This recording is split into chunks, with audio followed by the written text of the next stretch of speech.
you'll see America's favorite sport on WHBQ television.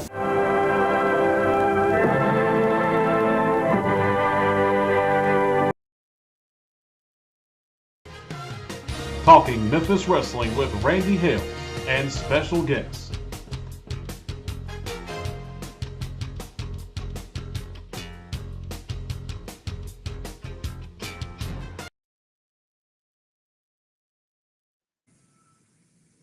Hello again, everybody.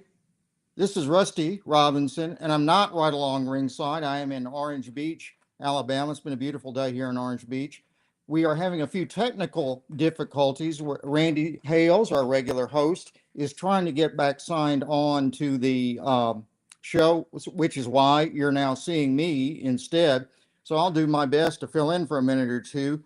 As I mentioned, it's been a beautiful day at Orange Beach here, very warm. Our Orange Beach is very seasonal, and we are in the height of the season now. The beaches are packed, the town is packed.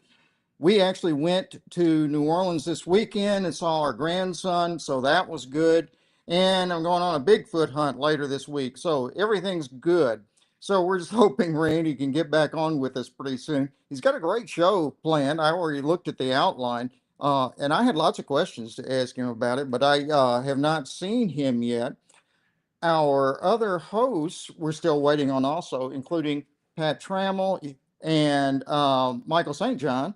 And well, we can answer a few questions in the chat while we're waiting. Brad BC Collins says, hope the tomatoes are growing. The cherry tomatoes, or grape tomatoes, I guess they really are doing well. Our big tomatoes, full-size tomatoes, for some reason are not. And I can't figure out, what it is exactly. We tried fungicide. I actually got a whole new set of tomato plants and tried them, but they're just not growing for some reason. So they're not putting out fruit for some reason. I guess that's really the issue. So, we're still fiddling around with that. Some of the other stuff is growing good. We've got cucumbers on the vine. What else? We've been picking peppers for a long time. We've got both green bell peppers and hot peppers. May have to set up a pepper stand out on the street in Orange Beach to sell some of those. We've got so many. So, the garden's doing what gardens usually do. Some things grow, some things don't grow, and you just keep going until you figure out what it is that's doing it. Let's see who else is here. Frank Seaton's here, Calvin Lindsay. Calvin, Randy is having technical difficulties, and we're trying to get him back on the air. So I know he is very frustrated and is struggling with that. Adam's trying to help him right now. Plus, we're still waiting on Pat Trammell and Michael St. John to come join us here. So you're stuck with me for a few minutes. Let's see. Right now. Plus, we're still waiting on Pat Trammell and Michael St. John to come join us here. So you're stuck with me for a few minutes. Hey, can you hear me, Rusty? Yes, I hear you, Randy. Pat Trammell and Memphis St. John to come join us here. So you're stuck with me for a few minutes. Hey, can you hear me, Rusty? Yes, I can hear you, Randy. Let me interrupt right now as we have major disasters in Jonesboro. Little feedback because I'm hearing the audio from my phone. Completely disaster now, but let's bring in this makeshift show to Michael St. John. Michael, I'm having all kinds of trouble. I can't hear you, but I'll listen on my phone. So you talk now. Well, I love you, Randy, and I'm sorry you're having those problems. I'm sure we'll get it fixed up, and it's good to see you. Other than the fact you're having problems, you look great. Hey, Doc, great seeing you as well. And it's great, Michael. Talking Memphis Wrestling, which we love to do. Are we going to go ahead with our first take? Is it cool to do that, Randy? Yeah, I think so. All right. So my first take is this, and Doc, you'll have fun with this one, I think. Okay. So today I'm listening to the news. And the news talks about, this big, beautiful budget bill that they're trying to pass and all that. It's all over the news, okay?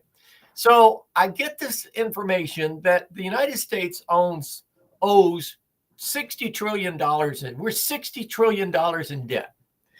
And I'm driving and I'm thinking, okay, I've never heard who we owe it to.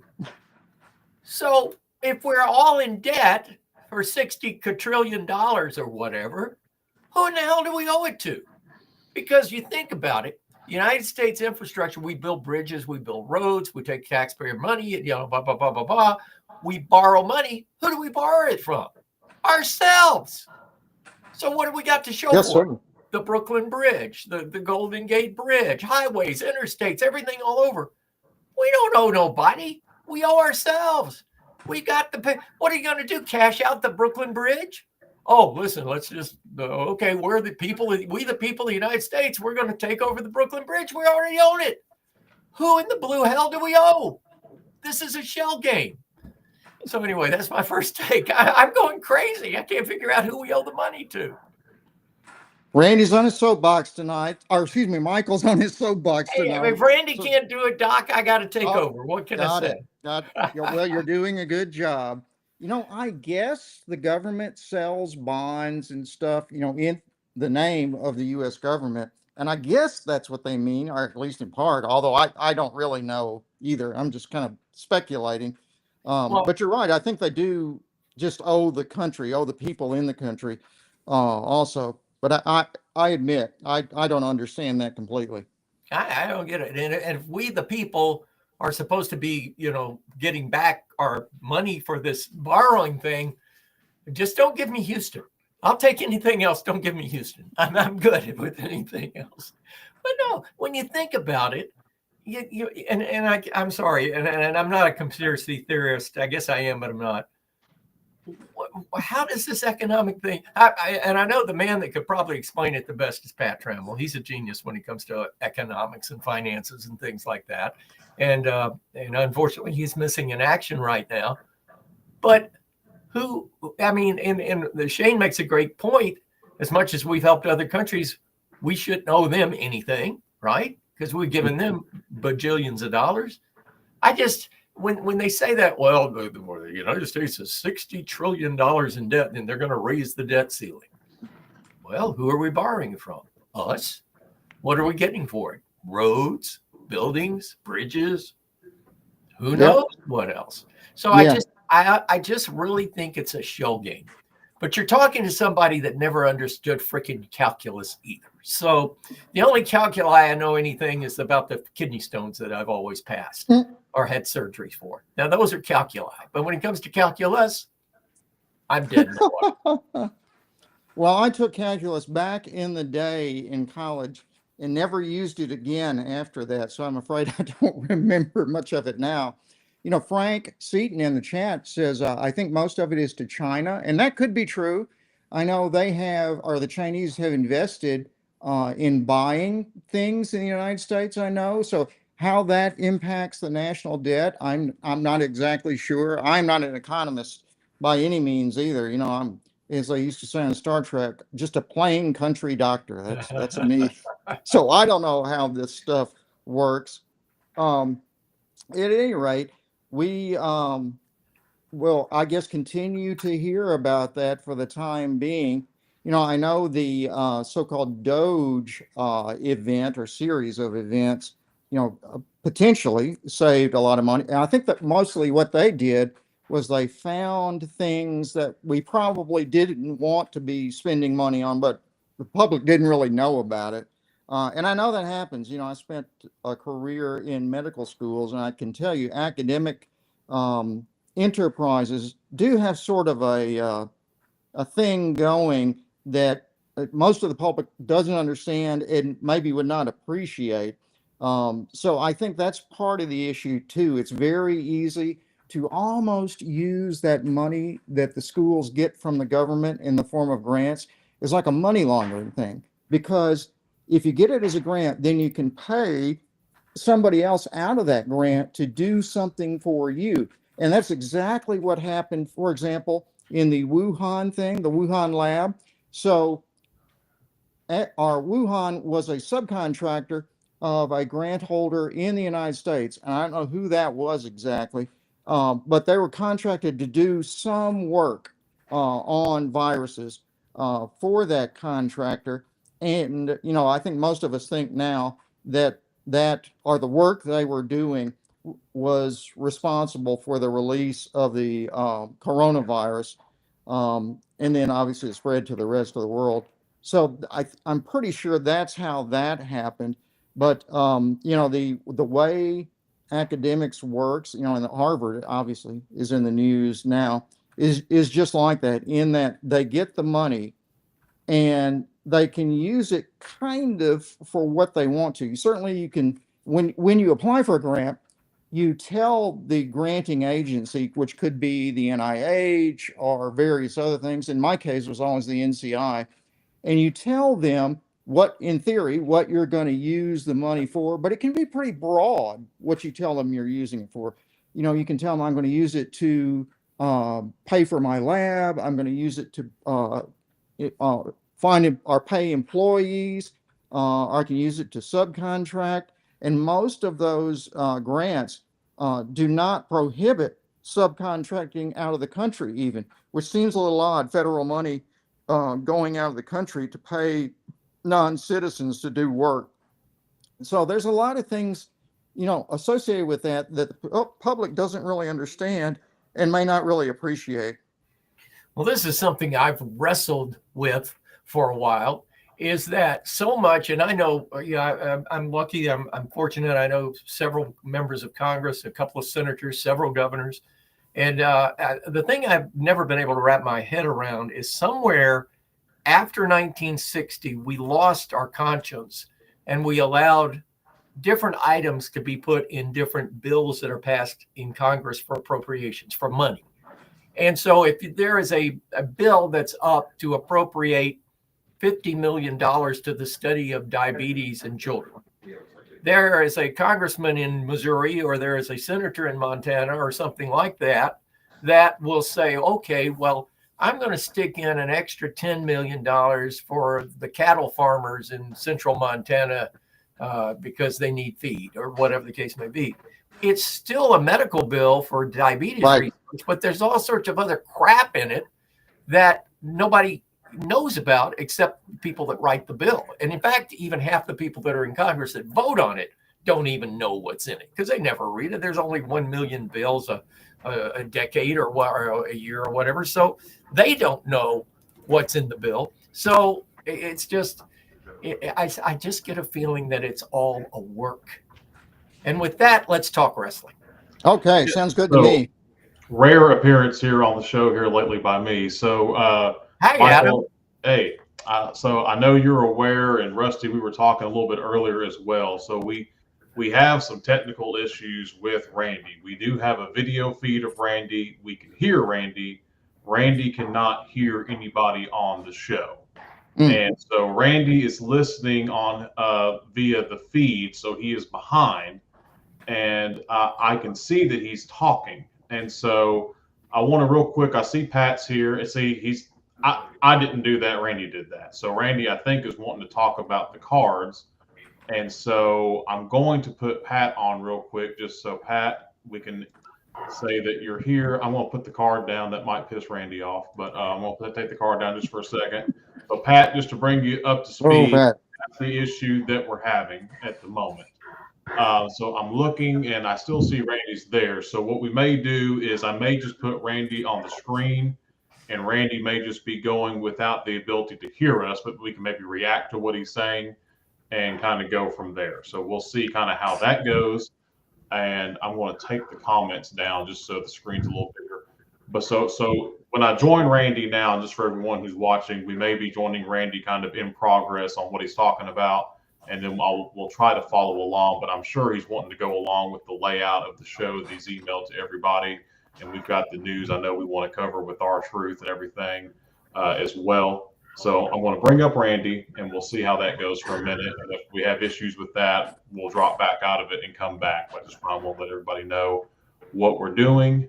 And there's a chance we may go to Randy and he may not be saying anything at all. So I want to pop it up here and we'll see what happens.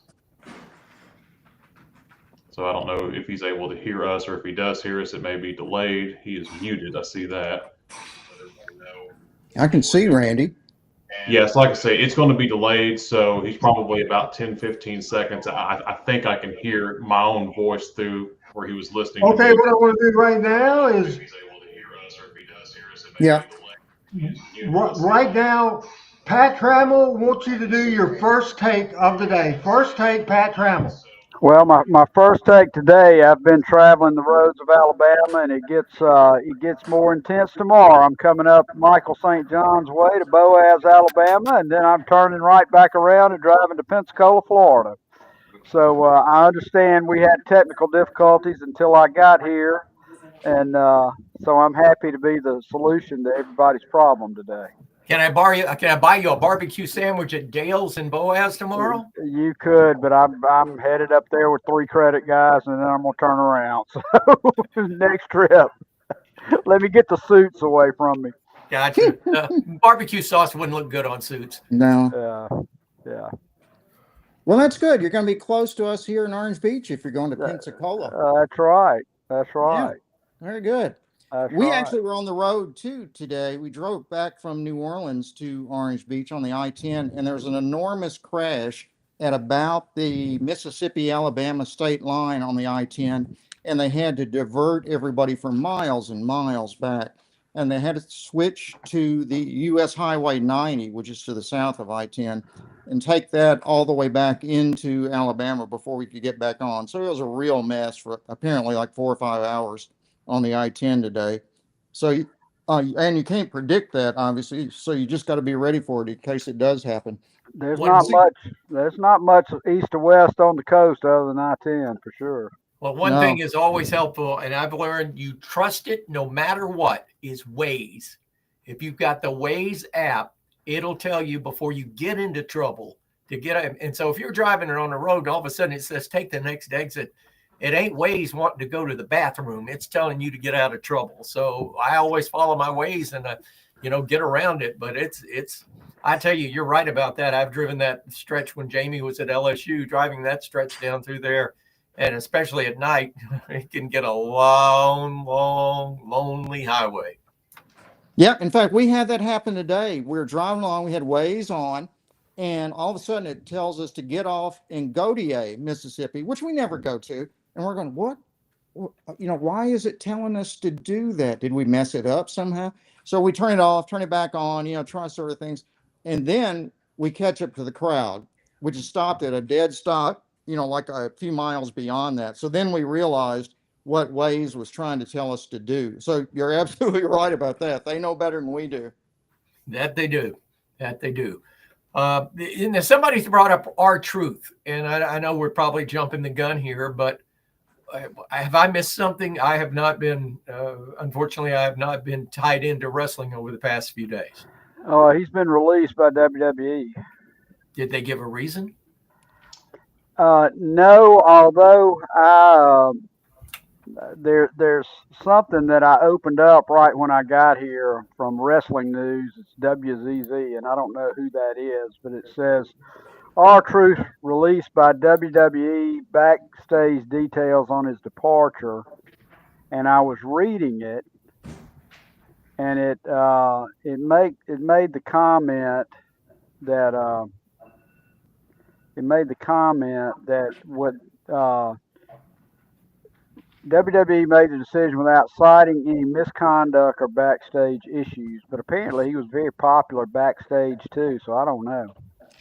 Yeah, I know Randy and I were talking about that before the show, and I'm sure he'll want to get into it more in depth when we get to that part of the program. But yeah, he was let go, and I believe Carlito as well was let go. Yep. And I didn't see where it was anything performance related, but I did read an article somewhere that said something to the effect of it may have been, for both of those gentlemen, it may have been a Triple H decision for budget reasons. Is what I read. That's odd. That's an odd reason. Well, yeah. It's interesting you say that, Adam, and I'm going to find this, and I saw this on Twitter today. I would think it might be a performance enhancement issue, or perhaps a failed drug problem issue. Yeah, I had not heard that. I haven't seen any speculation of that. The other question I have is, didn't R-Truth, wasn't he in Memphis at one time? I want to say he was. He was. He was in Memphis during the time when Randy had Power Pro and Terry Golden had MCW during that developmental time. He did do a couple things on Channel 5. He wrestled then as K Crush. Yep. And he had quite a series of matches with Lawler, and K Crush actually won the title from Lawler during that time.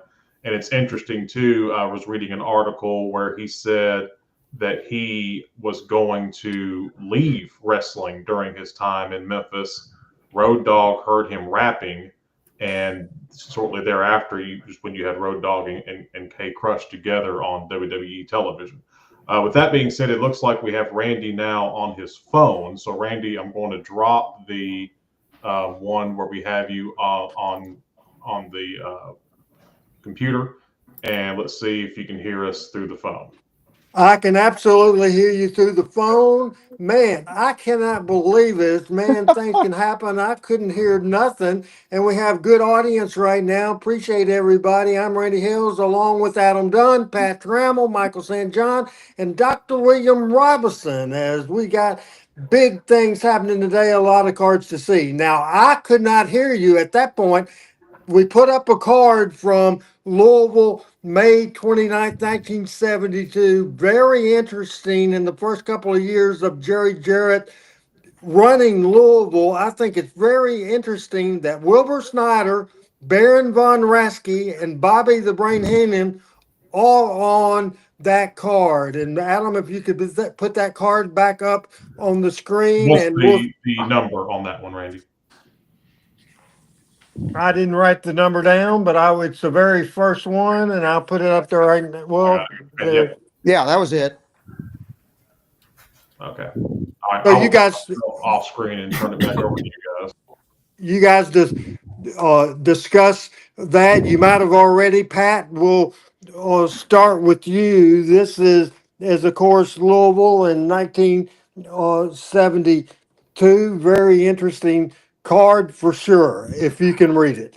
I can read it, and the most over guy ever in Louisville, there at the top, wrestling in the second or third matches. I saw, when I first read this, I saw the German Beards, and I thought, what tag team was that? Was that a mass team? But what I found out is it's Carl and Kurt von Bronner with Saul Weingroff, and their beards are at stake. Yeah. Versus Lynn Rossi and Tony Charles. And, I would like to have seen Lynn Rossi and Tony Charles work together. I bet that was a good tag team. I would think that would be a bit of a different clash of styles because, Tony was off the ropes and a high flyer back in those days, what you would call a high flyer. And Lynn was a technical wrestler. He was, I don't know if I recall Lynn Rossi throwing a drop kick, but I'm sure he did. But he was a matician. And I found that to be an interesting card. To the note about Wilbur Snyder and who was it? The Bruiser? Who was it? I'm trying to see. It was Wilbur Snyder and Jerry Jarrett against Baron von Raschke and Bobby Heenan. I think at the time, this was in 72, and I think at the time the Indianapolis, and having listened to some of Cornette's podcast and then remembering I was in college in these days, I think the Indianapolis TV was being shown in Louisville at that time. So it may have been a concerted or partnership kind of effort, bringing in Wilbur Snyder and Baron von Raschke and Bobby the Brain Heenan. I guess that was before the Brain game. But it could have been something that was done in cooperation with the two groups. Okay, Randy, if you can hear me real quick, I'm going to try something to where I believe I can put up the camera from your computer, and I'm going to bring in just the audio from your phone. So you should be able just to sit your phone down and continue using it, but I'll use the video feed from your camera. So if you give me just a second, I'm going to pull that up. So I got you there, and I'm going to hide the camera, but keep the audio. So now, if just set the phone on the desk or whatever, and you should be fine to where we should still be able to hear you, and you should be able to still hear us. So can you still hear me, Randy? I can still hear you. Yellow again, everybody. Can y'all hear me? Yes. Absolutely. Okay, yeah, then this should be the best experience then for you and the audience both. So I'll go ahead and drop back out, but this should work. All right. So that card from Louisville, Kentucky. Let's go with you, William. The most interesting thing to me was Wilbur Snyder, Baron von Raschke, and Bobby Heenan. This was from 1972. Your thoughts? Yeah, I was going to agree with Pat that that looks like an Indianapolis influence card. Jim Cornette has said that they could get TV from Indianapolis as well as from the Memphis promotion for several years. And so he could see guys like Bobby Heenan and Dick the Bruiser and Von Raschke and those guys. So I guess they put that together out of that, combination. I couldn't get Indianapolis wrestling. We couldn't get it in Memphis at that time. I've seen a few things since then from there. So I've seen Baron von Raschke, and of course everybody knows who Bobby Heenan was. He was just a genius, just brilliant. So that would have been a fun match, I think. Wilbur Snyder and Jerry, who Jerry obviously was a genius in his own right, but against Baron von Raschke, who was another very good wrestler.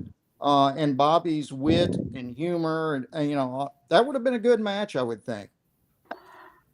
Hey, Pat, what do you think about this Louisville, Kentucky card on Tuesday, July the 7th, 1970? Well, as you look at it, it does look like a mixed card. And who was the promoter in Indianapolis? Dick the Bruiser and Wilbur Snyder. Bruiser Okay. and Snyder, yeah. Okay, so they've come down here to work to put something together with Jerry, and I assume they didn't run Louisville regularly, ever. Yes, they did. They did. They Okay. ran it regularly and didn't draw crap.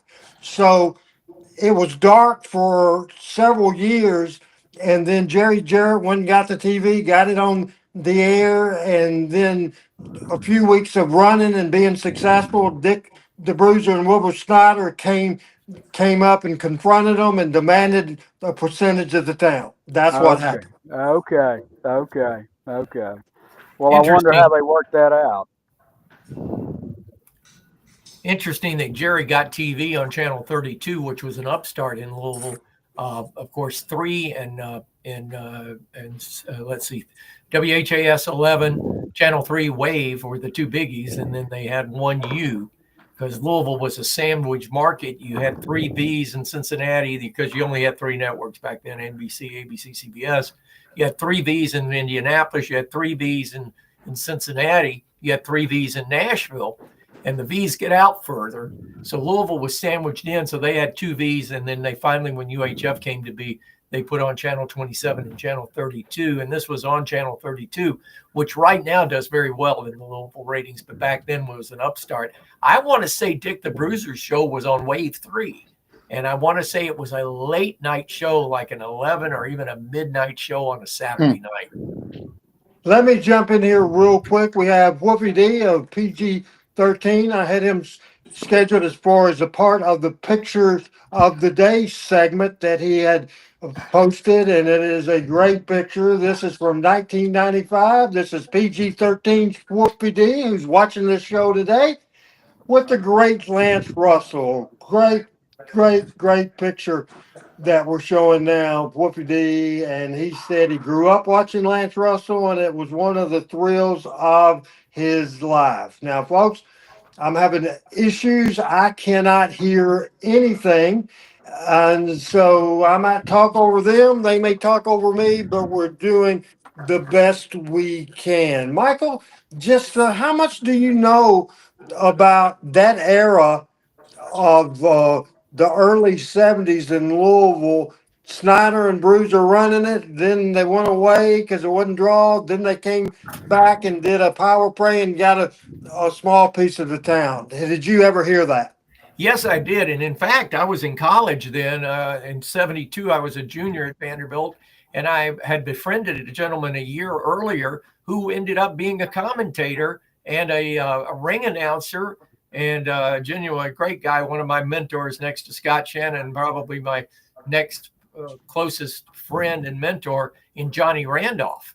And I was going up to Louisville on Friday afternoon. I'd have my last class at 11 o'clock, leave Nashville at noon, would be in Randolph's office by 3 and sit there and learn the basics of programming a radio station, especially on the music side from Johnny Randolph. And then we were both wrestling fans, and he got involved right away because he was running Wacky, WAKY 790 in Louisville, and it was the #1 station in town. And he befriended Christine Jarrett, and he and Miss Christine, in fact, he knew Christine before he knew Jerry.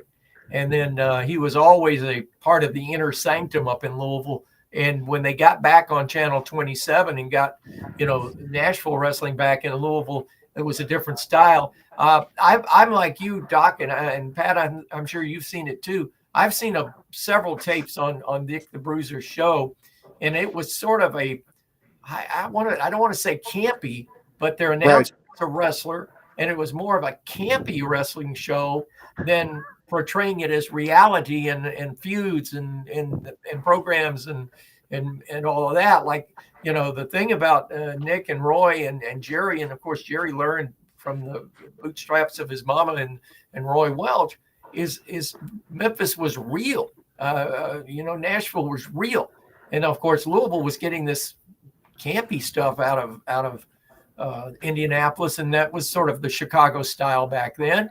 So, when Memphis started up again, it doesn't surprise me at all. When Louisville started up again, because Louisville is sort of a redneck town. If you've ever spent any time in Louisville, and I've spent a lot of time in Louisville, Louisville's a pretty redneck town. And the great thing about being a good old redneck town is those people love their wrestling. And there's also a very strong contingency of the urban population in Louisville who also love wrestling. And next to Birmingham, Pat, I think Bearcat Brown was more over in Louisville than any other city in the territory other than Birmingham. Is that right? Okay. Most towns with water around them have that vibe. It's a river town. It's a river town. True. Yeah. And Louisville was the first wrestling show I ever went to as a commentator where they served beer. And I'd actually been to a wrestling show in 1977 in Springfield, Massachusetts. We went up to a WWWF show, my ex-wife and I and my son Chris, who was 2 years old at the time. And we were in the loge area. And I'd wanted to always see San Martino, and he was on the card. And so we went up there, and it was a whole different wrestling crowd. It was a whole different wrestling style. And at the end of the match, Bruno was in a match, and he got screwed, and the guy got disqualified. I forget who he was wrestling at the time. It may have been Pat Patterson. And people started throwing beer bottles. So we ducked out of the exit and with our son in tow. And I'd never been in a sports arena that served beer in a bottle. But Louisville was the first town I ever went on a trip to do some announcing where, we taped and they were serving beer, not in a bottle, but they were serving beer. Yeah, that's what New Orleans did. New Orleans always had beer available. There would have been a riot in New Orleans if there were not beer available, but they didn't sell them in bottles. And that's because you could drink on the streets in New Orleans. That was legal at the time. But you couldn't have a bottle or a glass on the street because the presumption was you'll get drunk and drop your glass and break it, and then you'll cut your footers. So they wouldn't allow you to drink in bottles, but you could drink out of, a paper cup or a can or something like that, and that was no problem. So they always had beer, both at the Municipal Auditorium in New Orleans, which was where they were at first, and this was the Mid-South Territory. I was going there. And then when they moved over to the Superdome, they continued that. So every event, like at the Superdome, they've always had beer for sale. Now, in fact, the Superdome has beer and cocktails for sale at virtually every event. So, it's funny how the places are all different. Hey, beer and cocktails, I need some of those right now with the night that I'm having. So now I got to move my phone. I want to take a look at this second card May 73 in Atlanta. It's number 4051. 4051. That card. There's the card right now. I'll read it, then we'll send it to the panel and let me know, guys, if somebody else has notes besides me.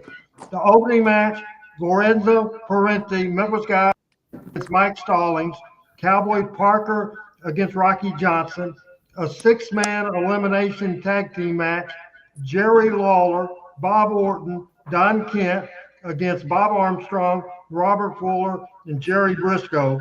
Ken Dillinger against Bob Backlund, Professor Tanaka and Harley Race against Dusty Rhodes and Mr. Wrestling #2, Abdullah the Butcher against the original Sheik, and the main event, Wrestling One Tim Woods against world champion Jack Briscoe, the first year that he was a champion in May 73. We'll start with Pat, then go William, then go Michael. Here's Pat about this Atlanta, Georgia card in May of 73. I don't know when the war was, but this is as stacked a card as I've ever seen in Atlanta, Georgia. One thing I do want to mention, Randy put up a picture of Wolfie D, and Wolfie, who is a great guy, and I've always enjoyed visiting with him when we've been together. Wolfie has just ended his podcast. Live with Wolfie D, but it is after I think two or 3 years or maybe more, but it is fantastic wrestling history with fantastic guests, and it's still out there on the World Wide Web where you get your podcast, and I can highly recommend that, and I hope Wolfie will be with us soon. But getting back to that card, there's not anybody on there with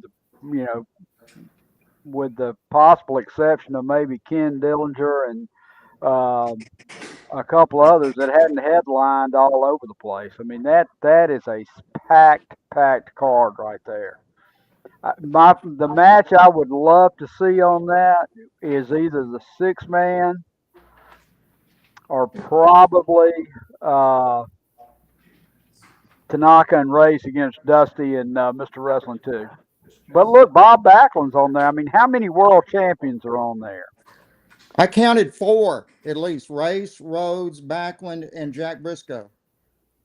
Yeah. Well, you got to throw Lawler in there. And Lawler. Yeah. Okay, William, your thoughts on this card?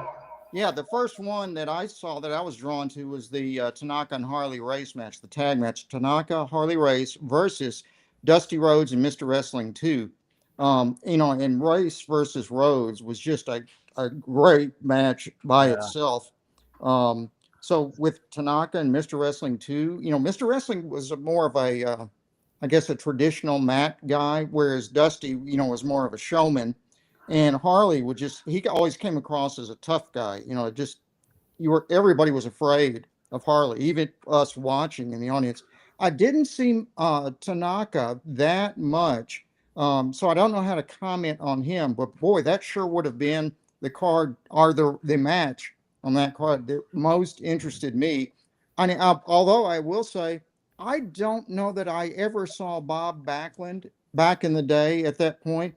When he was the heavyweight champion of WWE, we didn't get WWE in Memphis. So we never saw, I didn't even know who he was at that time. So that was kind of interesting to me to see him there too. How he got into an NWA town, I don't know exactly. And that was 73. So that was before he became a world champion. So maybe he just moved around a lot in those days and was not exclusively WWE, I guess. Well, I see something about Eddie Graham here, and anytime you get a packed card in the South that includes some WWF talent, it's through Eddie. I'm pretty sure of that. Michael, your thoughts on this Atlanta card? Pat just said what I was going to bring up, so that's actually excellent. You look at that card, and what a big different types of wrestling you have on this card.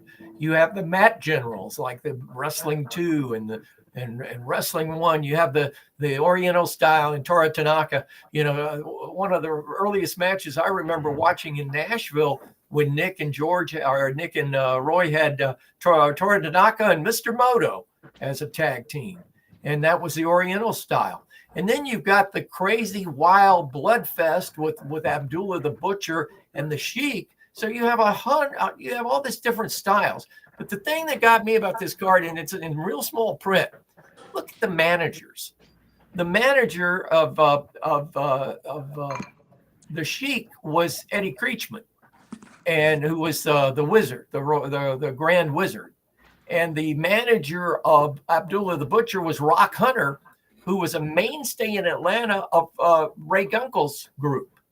So this is NWA with Paul Jones's predecessor. This is a predecessor of Georgia Championship Wrestling. Paul Jones is involved, but also there's a little bit of the Gunkel thing involved here. So I think maybe this was at the beginning, before the war, if you would, Pat, of the beginning, where they were trying to work together and it just didn't work out. They had some New York people in, they had some Florida people in, but this is a hodgepodge of styles of matches. Is that Luthez, the picture? That's what I thought too, but I think it's Lorenzo Parenti. Okay. I think it's Lorenzo Parenti. Okay. Who was Mephisto and Dante, isn't that right? Or were they the Blue Infernos, Randy? Lorenzo Parenti and Pepe Lopez. Or yeah, were they the Blue Infernos or Mephisto and Dante? No, I think they were the Blue Infernos. I think so. Now, quick question to everybody. Does anybody in the panel have notes printed off? I have them in front of me, but I don't have them I printed have them off. on a computer. I've got it. Oh, okay. So the next card we are going to look at is number 4050. This is Miami Beach, May 1973. And if you would, William, I'm going to have you read that card. Sure, you caught me with my mouth full for a second. But Miami Beach. Let's go ahead and put that card up there, and I guess I need to find it. Okay. So Miami Beach, May 1973, and the matches listed are Frank Hester, versus Frank Martinez, so Battle of the Franks. Then Tony Charles again with Roberto, and I'm not sure who Roberto was, versus Koiashi and Yoshisara. Then Johnny Valentine versus Hiro Matsuda. Hiro Matsuda had been in Florida for a long time, as I recall. Then Eddie Graham, who was the sort of the chief of Florida for a long time, booker, trainer, all those things, with Tim Woods. And Tim was Mr. Wrestling, as I recall, at some point. That's and it. Paul Jones versus Buddy Colt, Chris Markoff, and Dick Murdoch, of all people, who was from the Texas Panhandle, who I actually met when I lived in Amarillo before Dick died of a heart attack. And then the world title match, Harley Race versus Ron Fuller. And I thought I'd seen Harley Race versus Ron Fuller maybe in Tennessee at some point. So it's kind of interesting seeing them in a title match in Miami Beach also. Pat? Well, there's some interesting cards on there for sure. And I noticed down at the bottom, I'd like to know who El Psychedelico would be in one of the undercard matches.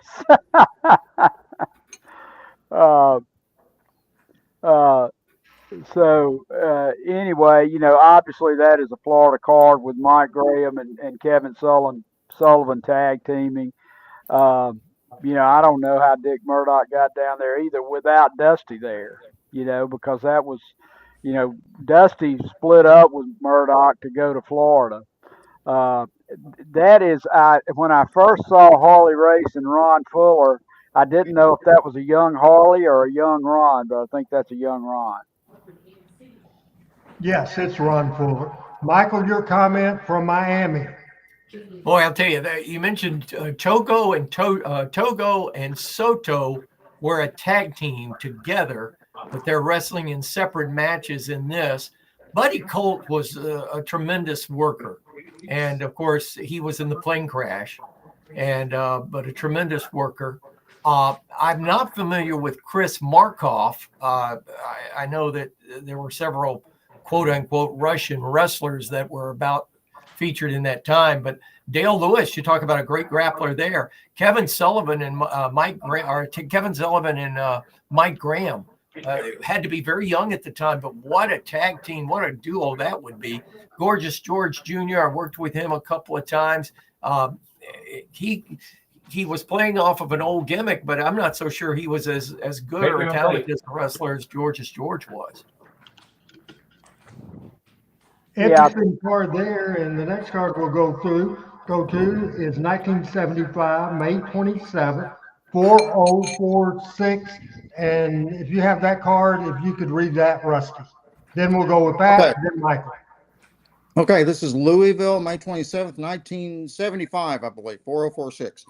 So the matches I have listed here include Jerry Jarrett versus Pete Austin, Mr. Wrestling, it doesn't say whether it's 1 or 2, versus Bill Costello, The Sheik versus Luke Graham, crazy Luke Graham, and he was crazy. The Stomper with Bearcat Wright versus Phil Hickerson. That would have been a good one. I don't think I ever saw that match before, Stomper and Hickerson. And then Barnes and Dundee, the original tag team that Bill Dundee, our original tag partner that Dundee came over with from Australia to the United States, versus Tojo Yamamoto and Jimmy Kemp, who were Jimmy Gold. Yes. Yeah, that's what I knew who you were talking about. I didn't think of it in time. Two regular guys on the Tennessee circuit. So yeah, that's another interesting card. I think what stood out to me was that Stomper versus Phil Hickerson match. That could have been Absolutely. I'd love to have seen that. Yeah, that would have been pretty brutal. Yeah. Pat, I'm sure your feelings are hurt because your hero Jerry Jarrett's in the opening damn match. Well, he was busy counting the gate and then left town, I guess. Randy, what Mr. Wrestling was that? I think at that time it would have been Dick Steinborn. Okay. Yeah, I mean that's I guess how long did it take Dundee and Barnes? I mean, I guess they got over as soon as they hit the shore, right? Because George didn't stay that long, did he?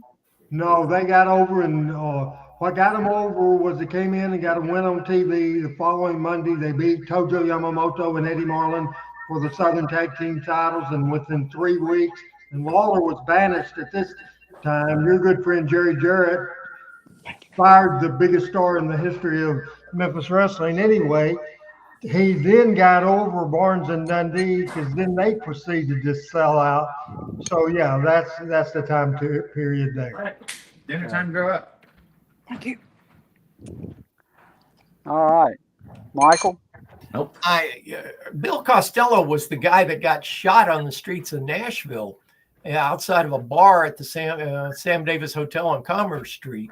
So that's a little backstory on that. I think you're absolutely right, Randy. Mr. Wrestling was Dickie Steinberg, born back in that era. I agree with you on the Stomper. I'm a little perplexed that Bearcat Wright, who was a star on his own, was seconding the Stomper in Louisville. And I'm wondering if at this point in time that the Stomper might have been working for Dick the Bruiser out of Indianapolis, and that was how the Bearcat Wright integration into that match became. But odd combination of Tojo Yamamoto and Jimmy Golden. Who'd have thunk it? Yeah.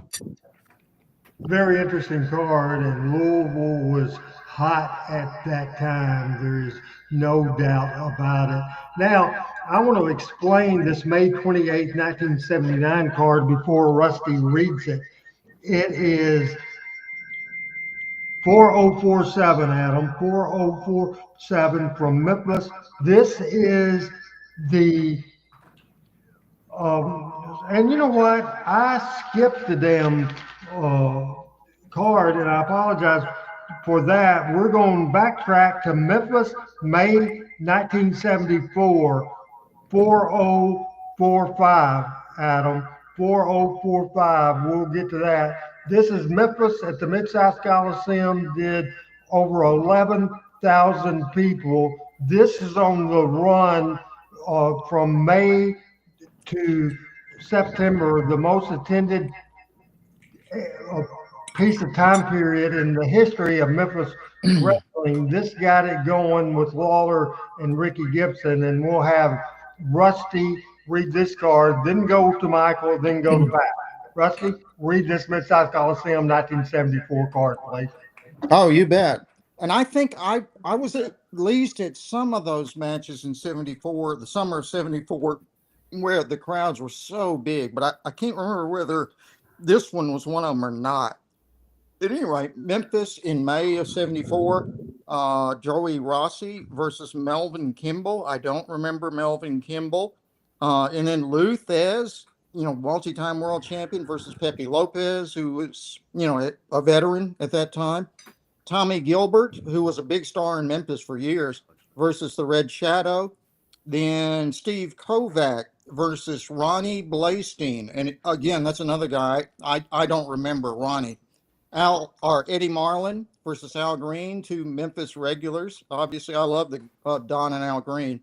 Then the Infernos versus Bearcat Brown and Bobo Brazil. And then finally, Lawler versus Rick Gibson, which reminded me, that Rick Gibson, the brother, of Robert Gibson, was a big deal. He was a star in Memphis, more so than Robert, for a number of years. And I think didn't Rick have a car accident or something happened to him that he kind of backed out of, became much less of a star in wrestling. But at the time, Rick was a headliner in Memphis, and this reminded me of that. Michael? I'm wondering if this card was part of the Memphis in May celebration that they used to have out at the fairgrounds. It has smackings of that for some reason. A very interesting card. Lou Thez this may have been the period of time where Lou was on his, Lou's gone through all his money and was taking whatever booking he could, and that may have been why that match came about. Interesting that Eddie Marlin had Tommy Gilbert in his corner, Al Green with Sam Bass in his corner. But this is the funny thing that struck me. It's a mask versus hair match for the tag team. The Infernos, managed by J.C. Dykes, against Bearcat Brown and Bobo Brazil. I sort of lost what the gimmick's all about because Bearcat Wright and Bobo Brazil were both bald. So whose hair got cut? So I just find that to be odd. Bearcat Brown was bald. Yes, well, when I met him, yeah, he was bald. He had the little St. Anthony thing going around the head, but like I have. I don't there. I'm getting there, but and Bobo had the little curly thing going around the ears, but that was about it. If they could have had a shaved head match and it wouldn't have done any good. Bobo was somebody they brought into Atlanta in the early days as an enforcer. He's one of those guys, was going to come back and fix everything. I have never, truthfully, I have never heard of Steve Kovac or Ronnie Blastein. Steve Kovac was from Canada. He came down with a guy named Bob Ramstead for Nick and Roy, and they were a really good tag team that took to the fans right away. Bob Ramstead got into some trouble and left town, and Kovac started. He had a brother that came in, or somebody they posed as a brother, Sandor and Steve Kovac. And if you look at some of the matches up in Minneapolis, Chicago, and that northern tier of territories, they were always on those cards because they were from southern Canada. Now, somebody has put on here, no contest here, but they've got, is this the winners, I guess? So I guess the Infernos ran away before they got their masks taken off. It lists Bearcat Brown and Bobo Brazil, and they might have had to unmask. I just don't know that. I don't remember 74. I was 13 years old and wouldn't go to Memphis. Randy, wasn't the Infernos? Is that the Blue Infernos or different tag team? Because the Blue Infernos were Lorenzo Parenti and Pepe Lopez, right? Yeah, and I forgot which group this is, but it was just the regular Infernos managed by J.C. Dykes. Yeah, I think that was a different group from the Blue Infernos, but I can't remember what their names were. I think that's right too. Pat, what do you think of this card? Yeah, it's got some interesting folks on it. I mean, and you know, I think we have all we have all missed something by Ricky Gibson's unfortunate car accident at that stage in his career. Because my understanding was, and I've seen a little bit of tape on him, is he was a outstanding worker and had a very long way to go. And it was interesting to me too, Michael, to hear what you say about Luthez, because I had kind of heard that too. But I mean, he had kind of worn out his welcome with everybody in the country, didn't it? Because he was so demanding when he was over. Well, that's true, and a lot of the young boys didn't like to work with him because he was an old. I mean, he was stretch stiff, guy. right? Yeah, he was a stretch guy. I mean, he was a. I 70 mean, years old, stretching people. exactly. He was an old pacer grip. He put him through the paces, and a lot of young guys just did not like to work with Luthez. Yeah. Don't shake his hand. Now, the lucky numbers in the program, was that for, I wonder what was given away there. A free ticket to the next week's card. Okay. Of course. Okay. Get them back in the building to buy other programs and other pictures. No doubt about it. We'll go to 4047 right now, 4047. This is Memphis, May 28th, 1979. The interesting thing about this, a few months before this, or maybe four, Robert Fuller was brought in by Jerry Jarrett and Buddy Fuller to book the territory, and Robert had just come off a wonderful booking run in Knoxville for Southeastern Wrestling. His stuff didn't work in Memphis, but this card, May 28th, 1979, this is the finals of the van tournament to win a brand new van. Robert puts this for weeks. It did not draw. Again, did not draw, and this cost him the booking job. And we'll have you read that card, but I will say that in the Robert Fuller era, Tommy Gilbert Jr. was Eddie Gilbert. I've mentioned that before. Soon as Fuller was fired, Jerry Jarrett started using Tommy Gilbert Jr.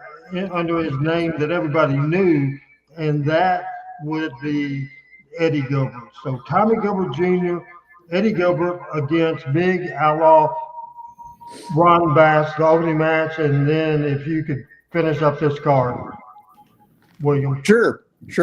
So May 28th, 1979, I'm pretty sure I was at this one because that was certainly in the Coliseum then. So Tommy Gilbert Jr. or Eddie Gilbert, and I remember seeing a very young Eddie Gilbert. Boy, he had such a baby face at the time. You would have sworn he was like 14, 15 years old. Versus, and I guess it was particularly struck because it was versus Outlaw Ron Bass, who really looked like a badass guy from Texas. So that was an interesting one. Rick Oliver versus Jerry Bryant. Jerry was sort of a perennial job guy, to use that word, in Memphis. So he was getting a chance to be on the big card in the Coliseum on a Monday night.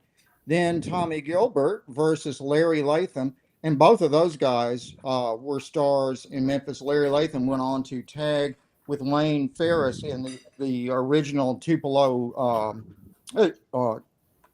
what did we call that? The Tupelo's fight, I guess. Concession brawl.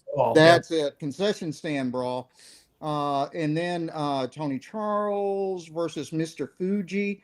And I didn't remember Mr. Fuji being in Memphis, but I'm sure, I guess it happened. Dick Slater versus Professor Tanaka. Robert Fuller versus Wayne Ferris. So Ron was booking, but Robert was wrestling at that time, I guess. No, Robert was booking. Robert was booking. Okay. Okay. I misunderstood that then. Okay. Thunderbolt Patterson, who I love Thunderbolt. Well, he was so good. The black crowd was so into Thunderbolt. He had those great lines, and I was so into Thunderbolt. Oh yeah, me too. Well, gentlemen, it bees that way sometimes. You That's got to where Bruno. call That's where Bruno somebody. got it from. Yeah, you got to call somebody. Let somebody know. Oh, he was so good. And against Gorgeous George Jr. And then Dundee versus Boris Malenko. Lawler versus the Stomper with LeDuc. Yeah, I remember that now, the Stomper being with LeDuc. So I'm pretty sure I was at this one. Semifinal, Robert Overslater and the Stomper over, it's a Stomper over Gilbert. Huh. Okay. I don't know that I understand that. Fuller over Stomper. Oh, that was the tournament to get the car, the automobile. So, that was a big card for Memphis at the time too. So I'm pretty sure I was there for that. And I remember Thunderbolt being the outstanding attraction that night. He actually upstaged, as I recall, Lawler, which was really unusual in Memphis. There are not many people who could upstage Lawler in that town at that time. Randy, I don't know obviously the whole story or anything about, and I know it's not just a card on a Monday night to draw money on Monday night. I mean, it's TV, it's everything else, but that's a really good card in my opinion. I'd pay to watch that for sure. Well, not enough people paid to see it where Robert Fuller kept his job. He was Yeah. fired because of this card. Really, this is the card. Yes, this is the card. What did they draw? Today we'd give anything for it. It did $4,000, 4,000 people. Back then, that was horrible. Yeah, no, that's a good card in my Yes. opinion. Randy, But you don't know how he built it. Right.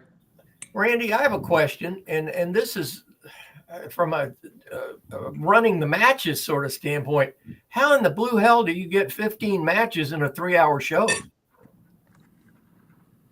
First of all, you notice where it started at 7:30 instead of 8 o'clock. Mm. Yeah, so they started a half hour early. Okay. And I would imagine Tommy Gilbert Jr. and Ron Bass went probably 2 minutes. Yep. Rick Oliver, Jerry Bryant, 2 minutes. I would say Tommy Gilbert, Larry Latham, 6 or 7. Tony Charles and Fuji, 5 or 6. Slater, Tanaka, 5 or 6. Robert Fuller would get time with Wayne Ferris. Thunderbolt and Gorgeous George, couple of minutes. Dick Slater against Dundee, probably 15 or 20. Lawler, Stomper, got time there. They wouldn't. I bet it was over by 10:30. And wasn't there a hard? And it was when I was programming WMPS. There was a curfew of some kind. I remember in Memphis that events had to be over by 11 o'clock. Do you remember that? Yes. Yeah. And I don't remember whether that was a police curfew or whether it was just a Coliseum or what it was. And the other thing they were always trying to do, if this was, 79, they had already moved over to Channel 5 or WMC. They always tried to get through the matches in time for them to announce the results of the matches on Monday night at the 10 o'clock news. So you would hear the results of the matches like at 10:27 or something like that on the 10 o'clock news. Guys, I'm not a mathematician, although I do have an accounting degree. I count 9 matches there, not 15. The other 6 were the elimination matches for the vehicle. Yeah, the tournament. Okay, got it. Is that card interesting to everybody? I think everybody agrees. Yeah. That is a real good card. Yeah. I think it would pull in this day and time. I mean, I think it would pull more. I think it would pull more money than it pulled in today's atmosphere of wrestling. I mean, look at all the people. Look at all the headliners that are on that card. Here's the thing that I think my theory is, Michael, I think you'll agree. Tennessee wrestling up in East Tennessee is a lot different than what Memphis was used to. Even though a lot of the talent had drawn money in Memphis. Robert Fuller booked like he would have booked in East Tennessee. It was different than what Jerry Jarrett had booked 10 years before, and the people just didn't buy East Tennessee wrestling in Memphis. That's my theory. I think you're absolutely right, Randy. And I think if Bo James is on our crew with our crew this tonight, I think he would agree. Even to this day, there is a big difference between East Tennessee, Middle Tennessee, West Tennessee. Middle Tennessee, West Tennessee are more of the same genre, but boy, you get east of east of I-75, and you get into those mountains, and you start getting into those very rural areas. That's a whole different mindset. Everybody's last name is Ogle or Trotter. I mean, it's amazing how many, and wrestling up there. I have actually been to a couple of the shows in Knoxville, and by the way, Randy, to your point, Chattanooga is a whole lot different than Knoxville. Chattanooga is more Nashville in this area than Chattanooga is it's not akin to East Tennessee. But again, to Pat's point from earlier, a river town. But East Tennessee is I've been to football games in Knoxville with 102,000 people and no set of teeth. So no full set of teeth. So, it's weird. We're going to break away from a regular scheduled program. We'll get back to the couple of cards, maybe just one more that we have coming up. I had mentioned earlier, I don't know who was on the show, but Bo James sent me a message before we went on the air that one of his best friends, former independent wrestler, his real name is Seymour Ray from East Tennessee, and he was a principal up there in Kingsport, Tennessee. Very nice guy, was the independent professional wrestler, was a champion for Bo James Southern State Wrestling. I'm sure the panel support me and agree with me. And Ray and Bo, this show today is dedicated to Seymour Ray Idol, dedicated to him today, and our prayers are to you. Certainly. Pat, you agree? I absolutely agree. I heard that this morning, and that's the good ones are leaving us too soon. And I reached out to Bo on social media about it, and it's just a sad thing.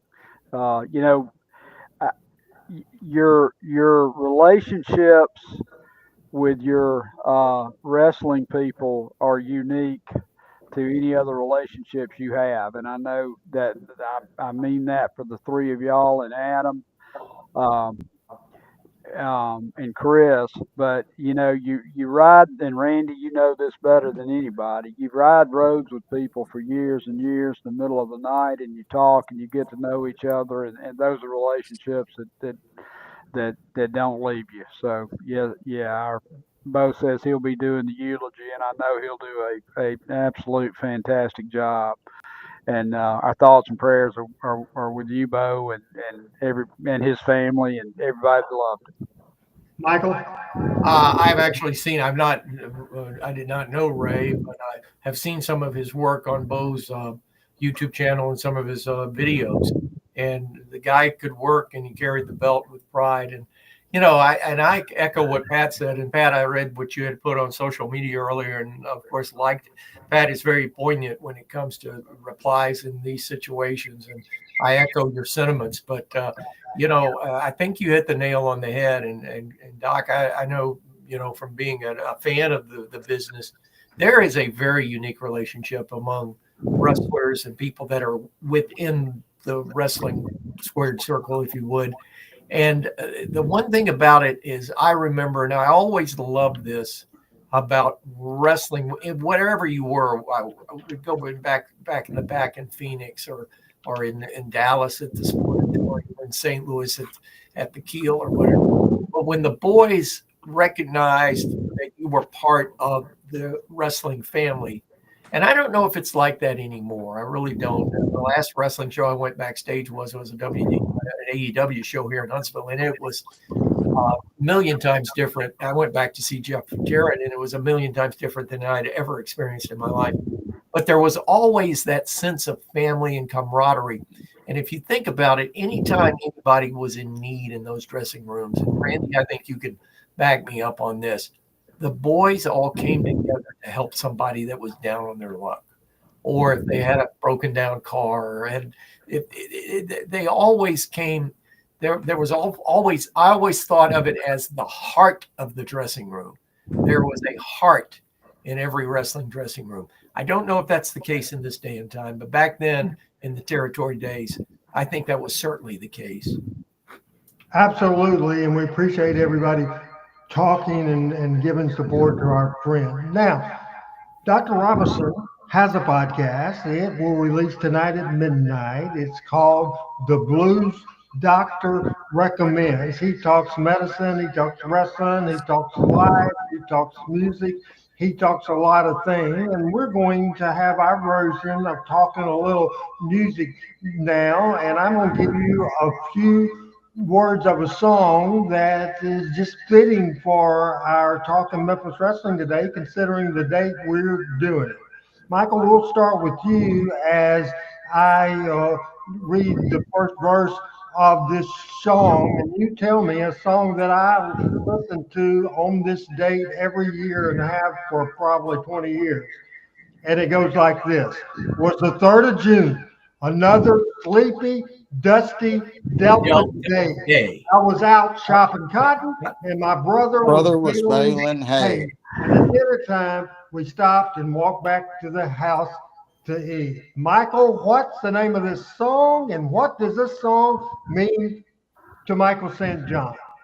Well, first of all, the question of the century back in those days was what was being thrown off the Tallahatchie Bridge. And that is the Ode to Billy Joe by a very beautiful Mississippi woman, Mississippi true and true. I had the honor of meeting her and actually having dinner with her. And she was a looker in her own rights, but a wonderful singer and a wonderful songwriter. And had another song out called Fancy, and I'm talking about Bobby Gentry. And of course, Reba McEntire had a remake of Fancy, and it went to #1 on the country charts in the 80s. But Bobby Gentry and was on Capitol Records, the same record label the Beatles were on, and it was called the Ode to Billy Joe. Yeah, and she wrote that song herself when she was younger. Yeah, I don't know if it was necessarily about actual events, but sort of a combination of things. And the other thing about Bobby Gentry that I was going to point out, not only was she a great singer, great songwriter, and beautiful woman, she also was an accomplished guitarist. She played the guitar herself during the performances of Ode to Billy Joe, which is not an easy part to play. So between singing that and playing that guitar part at the same time, that's an accomplishment for sure. What part of, I know she was from northern Mississippi. Was she from, was it Senatobia or Philadelphia, Mississippi? I know she was in that area. Yeah, it wasn't Philadelphia because that's more South Central. It might well have been Senatobia because it would have had to have been, somewhere near where the Tallahatchie River crossed. I think it was 49, I believe. What, 43 maybe? Maybe. Now I'm not sure. But that sounds right. She lived the remainder of her life in Eads, Tennessee, up north of Memphis. She lived next to a friend of mine, a banker, named Frank Cinciola. And I met her one. What does the song mean to you, Pat? I was a kid, and I remember that song. In my life, songs remind me of places. And there's a catfish restaurant on the St. Clair County, Talladega County line called the Ark that's been there since the 20s. And they had the old booths and the wood tables. And I remember, when did that song come out? 1967, 68. Okay, I was 4 or 5 years old, and I remember hearing that in the Ark because they had those little those small jukeboxes in the table, in the booths. that they used to have. It's funny you mentioned that, Pat, because the record was broke. The radio station that took it number one for the first time, and when it became number one, right after it was released, was WSGN in Birmingham. Jim Tabor was the first one to play that record. And if I'm not mistaken, and I'd have to look this up, but I think, was that not produced by a very young Billy Sherrill? I think it was. I think and you know that we perceive that today as a country tune, but it was not. It was a top 40 hit back in the day. It sure was. And it was also 4 minutes and 19 seconds, which for that time was a long song. That was the Stairway to Heaven before Stairway to Heaven. One question that I have real quick, Rusty, you're known, especially in the New Orleans area and even on South Beach, of doing some picking and doing some singing yourself. Is that Ode to Billy Joe a hard song to do, and have you ever performed it?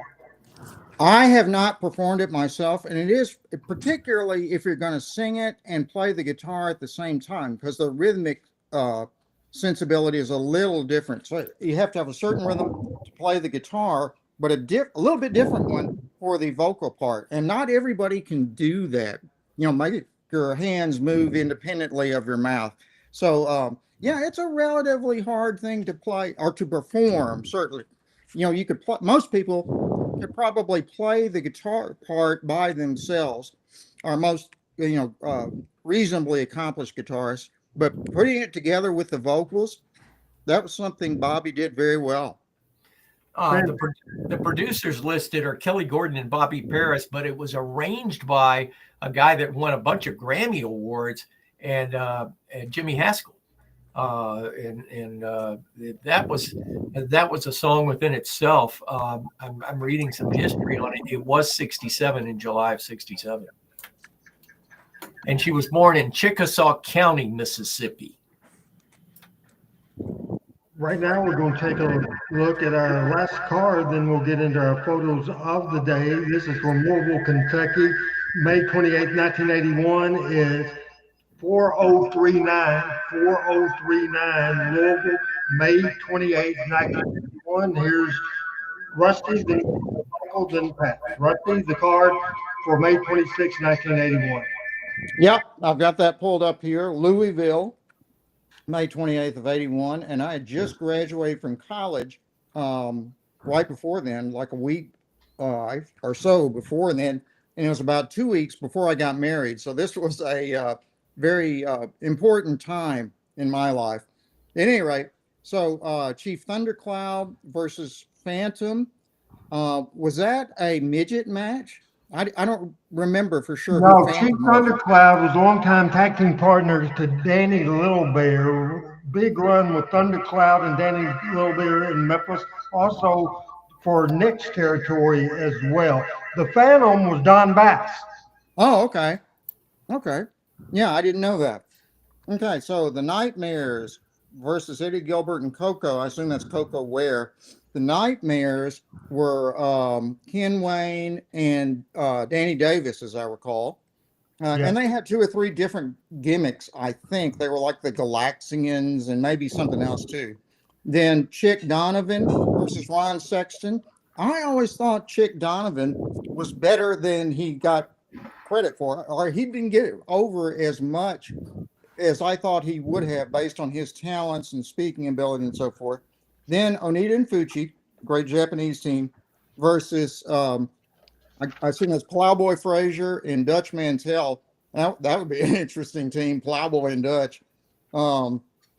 Sullivan and Ferris versus Dundee and Dream. I assume that's the Dream Machine, and he was terrific. I always wondered why he didn't get or go more places than he did, because man, he could talk like nobody. He actually could talk about at the level that Jerry Lawler could. I mean, he was that good. Then a triple chance battle royal. And then finally, and this is an important one, a Texas death match with Jerry Lawler versus Terry Funk with Jimmy Hart. Jerry Lawler and Terry Funk had a rivalry a feud going on for decades. until Terry Funk died, I bet. Anyway, this was, I don't know if this was before or after the empty Coliseum match that Lawler and Funk had. This was May of 81. I think it was 1980 when they had the empty Coliseum match, but I might be wrong about that. Anyway, you could always count on a match with Jerry Lawler and Terry Funk to be entertaining because both of those guys were just so good. Another great card. That's all you can say. A fantastic card. Who wants to go next, Pat or Michael? Take it, Pat. Well, I mean, top to bottom, that in my mind is an outstanding card. And Rusty pointed out a couple of things that I'd emphasize. There are a lot of people on here that are underrated, in my opinion. As you said, Rusty, Chick being one of them. The Nightmares, and Funk and Lawler. I mean, I'd pay to watch that once a week for the rest of my life. I mean, that was just, I guess after Dundee, Funk was probably my favorite opponent for Jerry. And, young Eddie Gilbert and Coco Ware and, the Nightmares, again, I think are just really, really underrated. A lot of good stuff here. A lot of good stuff. I met Terry Funk years later when I lived in Amarillo, Texas, because he lived actually in Canyon, Texas, which is kind of next door to Amarillo. And we would see him every once in a while. Actually, one of his daughters worked as a hospice nurse with us at our cancer center. So we got to know him. And what a great guy. He was so calm and quiet, just the absolute opposite of his, in-ring personality. And I told him, I remember this, that my father and I had gone to see him versus Jerry Lawler, I don't know how many times. Oh, and he got a real kick out of that and gave me one of his books and personalized it. So I can't say enough good things about Terry Funk. Yeah. I'll agree with that. Randy, can you put that card back up there? Because I'll tell you what that card means to me. Louisville Garden Wrestling fans, this coming Tuesday night, a big card of action has been signed. 7 big matches on the card, including a Texas death match. Jerry the King Lawler. It'll all come to an end with Terry Funk, managed by Jimmy Hart. A 19-man, 2-ring battle royal, triple chance rules. Plus, Roy Rogers gets his chance for revenge against Jimmy Hart. Bill Superstar Dundee and the Dream Machine against Kevin Sullivan and Wayne Ferris. Hart will be in their corner. Mr. Fuji and Onata with Tojo Yamamoto in action against Plowboy Frazier and Dutch Mantel. Chick Donovan against Ron Sexton. The Nightmares with Jimmy Hart take on Eddie Gilbert and Coco Beware. And Chief Thundercloud opens the action against the Phantom with Jimmy Hart. Tickets are on sale now at the Louisville Gardens. We'll see you at ringside Tuesday night. Be sure to watch Channel 3 for more breaking information on Championship Wrestling right here from the Louisville Gardens. All right. That's it, man. Did I do that That's in a why minute? he is where he is. If Randy West is watching, did I do that in a minute, Randy? Because all I can see in my head is Randy doing this and doing this and then doing this. So I hope I did it within a minute. You did great. Fantastic. Fantastic card, and I appreciate. And now I have another job for you in the picture section of the show. And Michael, if you could open up your text, because I sent you a picture and I want you to make it a little bigger so you can read this article. This is an article from the Nashville paper in 1977, 1978, something like that. It's the first picture, I think it's 40343. 4043 is this newspaper article. And as we wait for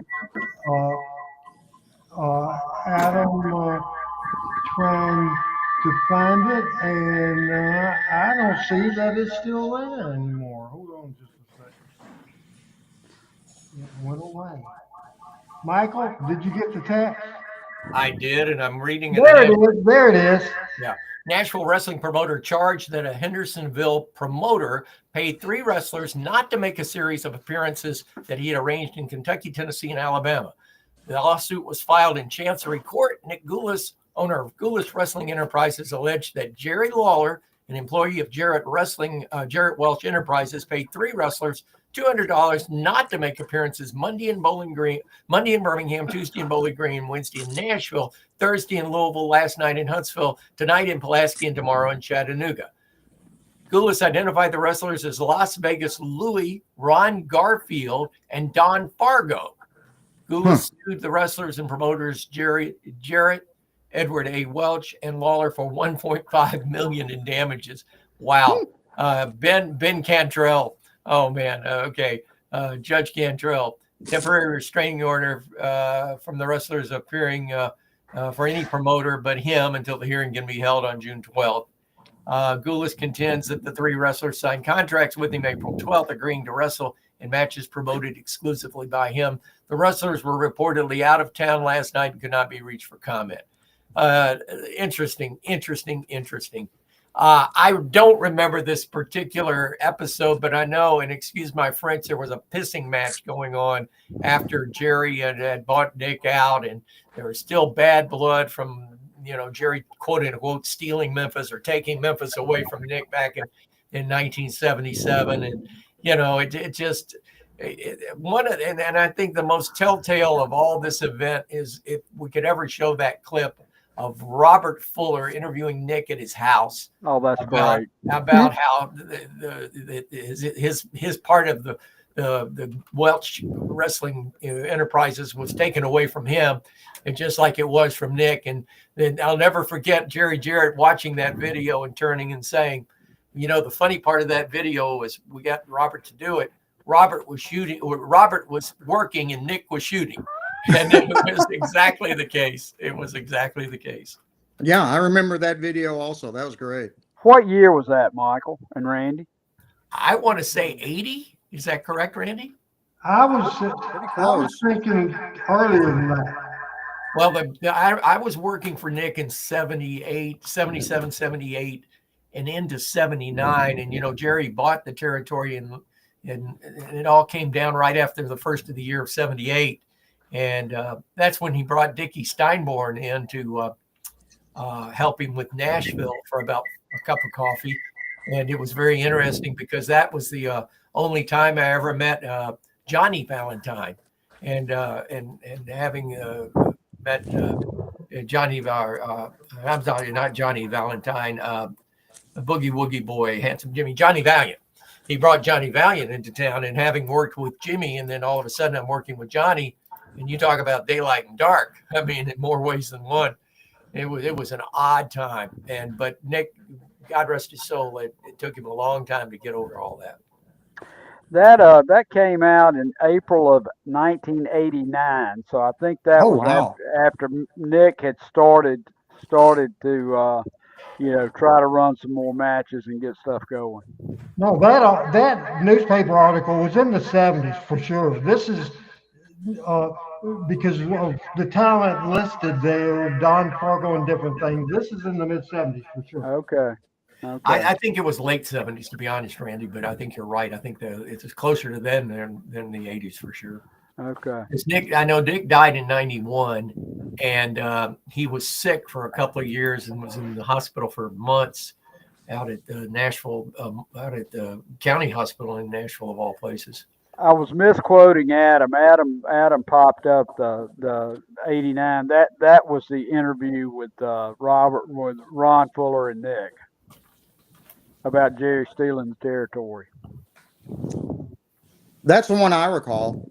Yeah, not the article, not the lawsuit here.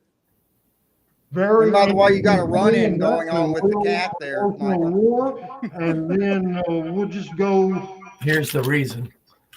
What? Michael had a run-in by his cat. There he is. 4052, and we'll go Pat, Michael, and William. These are just, let's go real quick. 4052, and I want to start with Pat because Pat was scared of this dude. I'm scared of that guy today. Look at that guy. Dr. Ken Ramey, man, the most greasy, evil manager of all time. All time. And this is a later picture. When I knew him, he had that kind of greasy flat top look, and wore a white suit a lot. But oh yeah, Oh, absolutely. Nobody Dr. was more Ken Ramey. just slimy looking, Oh yeah, the oh yeah, worst used car salesman you'd ever see. He'd stab you in the back in a heartbeat. yeah. Dr. Ken Ramey. I remember wearing a leisure suit, like a brown leisure suit that was horrendous on him. Well, horrendous on anybody, but particularly horrendous on him. So he played that part perfectly. And I think they went out west and wrestled out there a lot too. Is on They the did. Pacific Northwest, and that may have been kind of their homestead. But I mean, it's just it's a period of time for me in the late '60s, early '70s when he was hot. He was hot in Birmingham. Michael?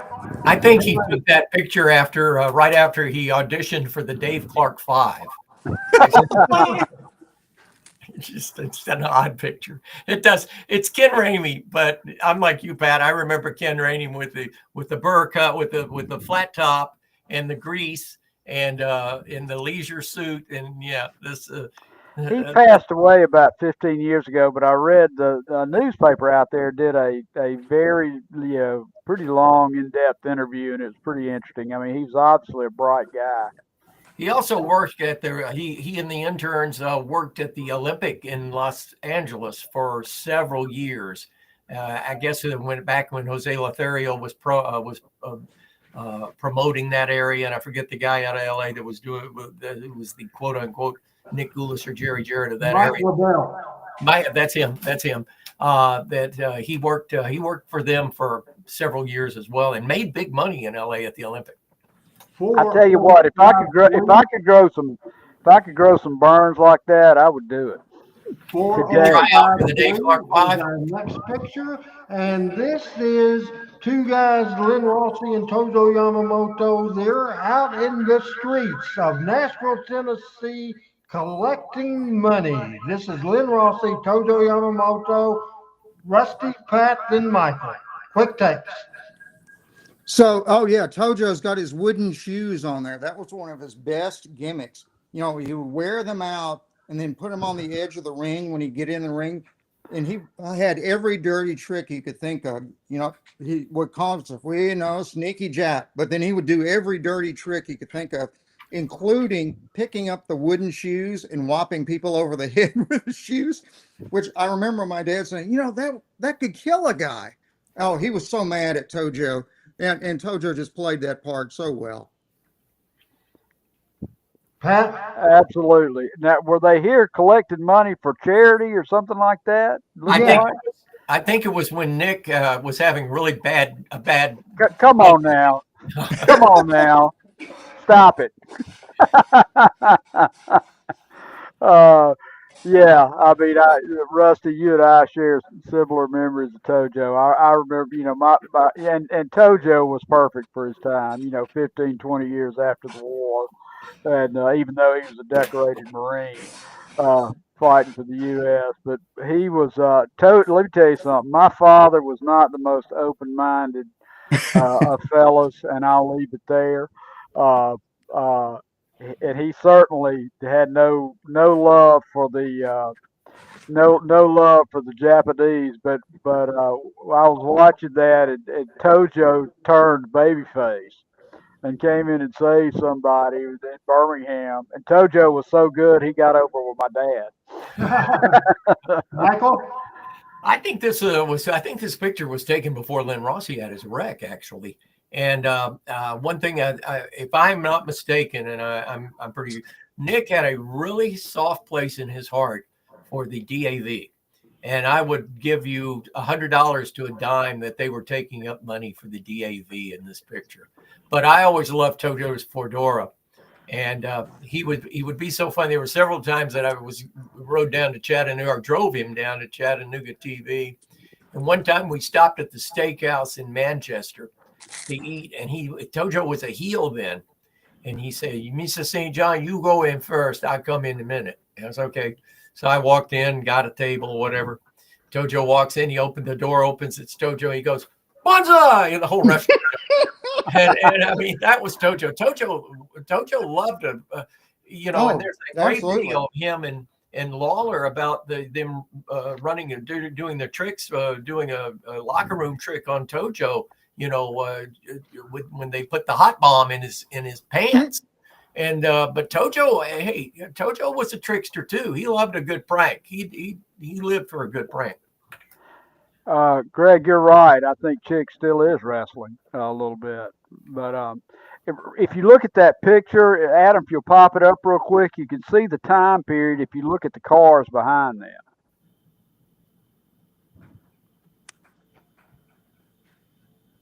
All right, I will find it.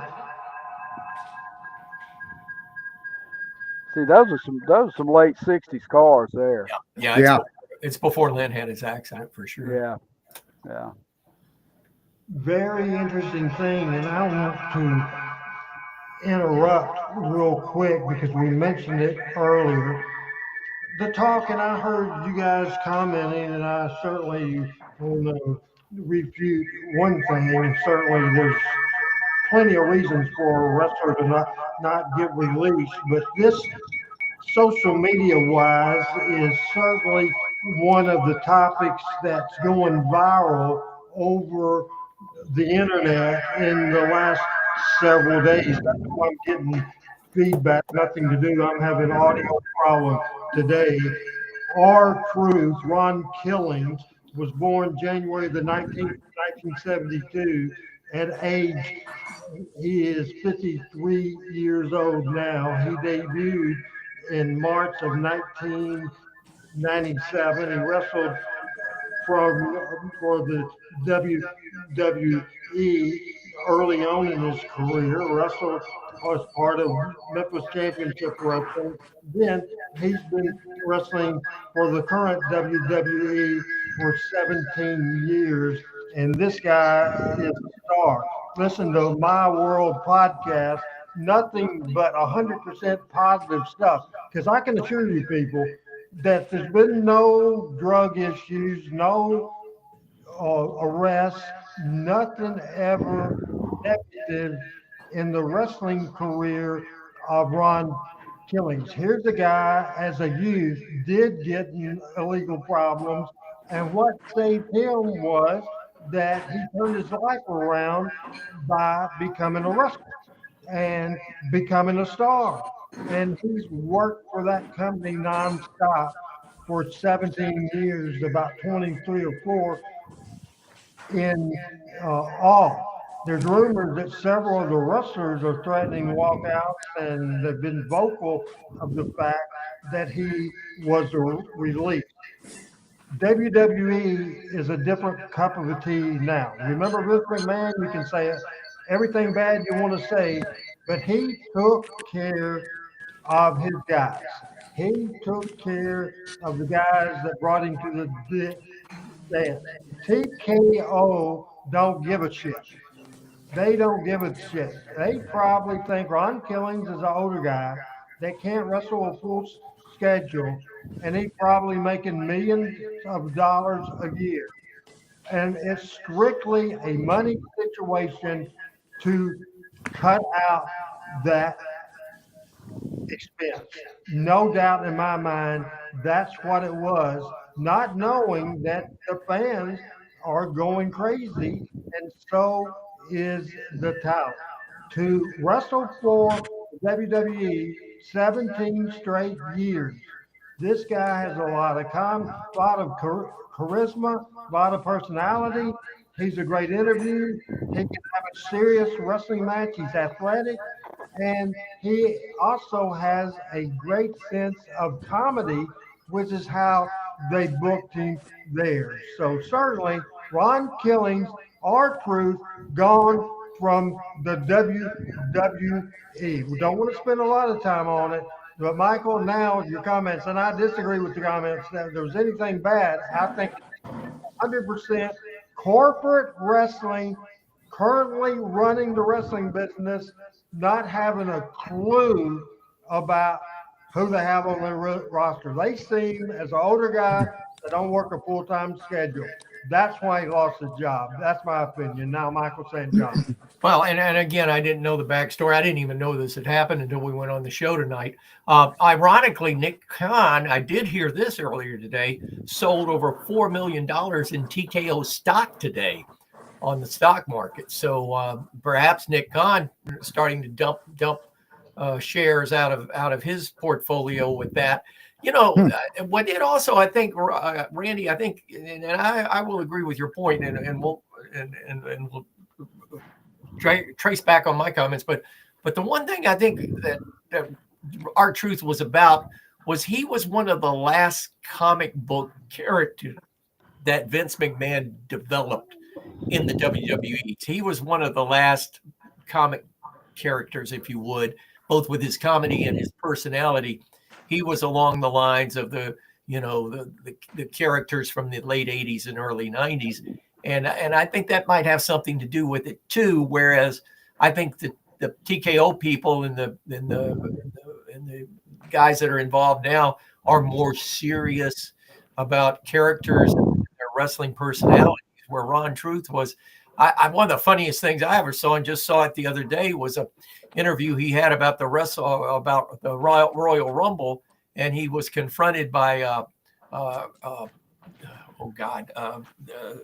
Lesnar, and he gets in there and he says he is not going to be he is not going to be in the Royal Rumble if he has to be in there with Brock Lesnar, because he ain't going to go to Sioux Falls City.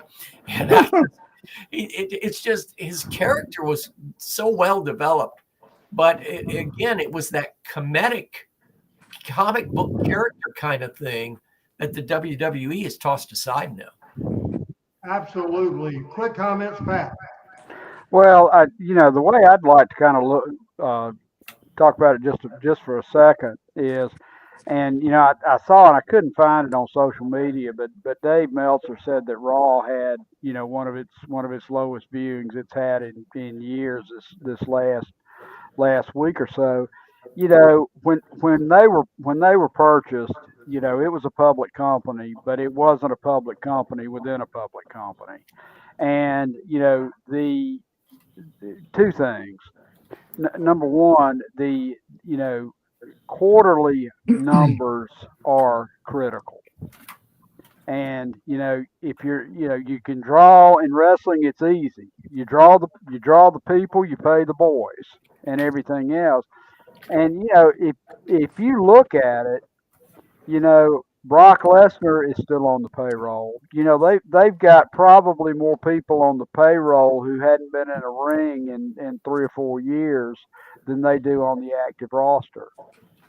And but the catch-22 they're in as a company is there's nobody in another territory to come over. So the business from a financial standpoint, it being a public company, has changed, and the industry has changed. And I know of wrestlers who hadn't been in the ring in years who are still on the payroll, and it's just that they're living in a different world since they got acquired. I do hear that Vince is making rumblings about trying to buy it back, which would be interesting. Yes, and I don't know if he could do that. Rusty, quick comments on that. Yeah, I agree with Randy. I think that was probably TKO's call. But you know what that implies is that it's not under the control of Triple H anymore. That's So right. it's completely out of the McMahon, extended family. Good point. We've had issues of Adam has lost his power apparently. Now that last in the private chat, it says Randy Hill says I'm back. That's Adam typing that, so he can go back to produce in the last few minutes. I have, but that's interesting stuff, and we don't have a lot of time left in the show. Apologize for the technical issues we're having today. Adam, picture number 4054. 4054. This is on the set of Nashville TV. This is the Dirty Dutchman, ring announcer Jim Kent and Tom Renesto. Michael? This was done at Channel 2 in the production studio at Channel 2, and this was probably around 1977, no, that earlier than that, 76. Jim Kent, again, a radio legend and the voice at one time, did voiceover work with the Grand Ole Opry, and but not a wrestling announcer. Also notice he's got a clipboard in his lap. This was after they took the table away, or no, this was before Nick put the table back in front of the wrestlers that they'd sit down at the table to do the interviews. Had to get that Goulas NWA sign in there when, for the table, because that was always there. And you know who drew that? No, Saul Weingroff. I'll be darned. But that was always there. Nick was really big on being in the NWA. You would see or hear at the end of almost every event, sanctioned by the NWA. And they didn't quit doing that until after Jerry Jarrett broke away from him. So Nick was really kind of proud of being an NWA member. If this was Dutch, I think he started in the early 70s, as I recall. And I've listened to his podcast, him talking about this. So he kind of moved around. So I guess, this must be like 76, 7, somewhere around there, maybe. That would be my guess. I'm going to say 76, and they had a great run, and Ernesto booked it between him and Randy Savage. One-on-one, get in and just brawl, and people loved it. Oh, I bet. And Dutch has all those great stories about Randy Savage, like the time he was in the Waffle House and got bitten by the police dog. These are the great stories about how crazy Randy Savage was. Pat, do you like this picture? That's a young Dutch, and that is a sweet leisure suit that Tom Ernesto has on.